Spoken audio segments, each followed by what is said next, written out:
Hey, history buffs! Have you ever wondered what treasures lie hidden within the walls of the venerable Egyptian museum in Cairo?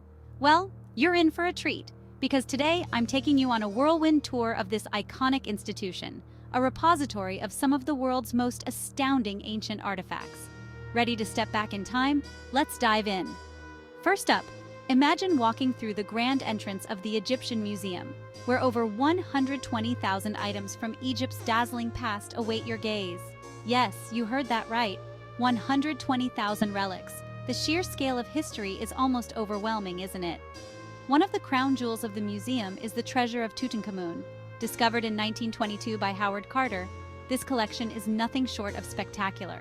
From the famous golden death mask to intricately designed chariots, each piece tells a story of ancient craftsmanship and royal splendor. Imagine the delicate artistry that went into creating these items over 3,000 years ago. The attention to detail is simply mind-blowing. But Tutankhamun's treasures are just the beginning. Stroll along the gallery and you'll stumble upon the royal mummy room. Here you can meet the pharaohs of Egypt face to face, well, as close as one can get. Ramses II, Seti I, and Queen Hatshepsut. These mummies provide a fascinating glimpse into the medical and preservation techniques of ancient Egypt. The preservation is so meticulous that you can still see the expressions on their faces. Can you believe it? Now, let's not forget about the lesser-known gems like the Amarna art. These pieces from the time of Akhenaten and Nefertiti showcase a radical shift in Egyptian art, a move towards more realistic and fluid forms.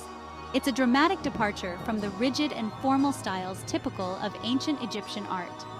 This was a time when art was revolutionary, and emotions and sculptures were not just depicted, but felt. Take a moment to appreciate these transformative works. They're revolutionary in the truest sense of the word. Before we wrap up, let's talk about the building itself. The current museum, with its rich terracotta facade and neoclassical architecture, has been the steward of Egypt's historical treasures since 1902. But change is on the horizon. Egypt is preparing to shift many of these treasures to the new Grand Egyptian Museum, which means this could be your last chance to experience the museum in its classic form, a historic moment in itself. So, whether you're a seasoned Egyptologist or a casual fan of history, the Egyptian Museum offers a deep dive into the past unlike any other. It's not just a walk through a museum, it's a journey through time, through the rise and fall of one of the greatest civilizations this world has ever seen. And I, for one, can't think of a better way to connect with our ancient past. Thanks for joining me on this virtual tour. Until next time, keep exploring and keep wondering, because history is all around us, waiting to be discovered. Farewell, fellow history enthusiasts!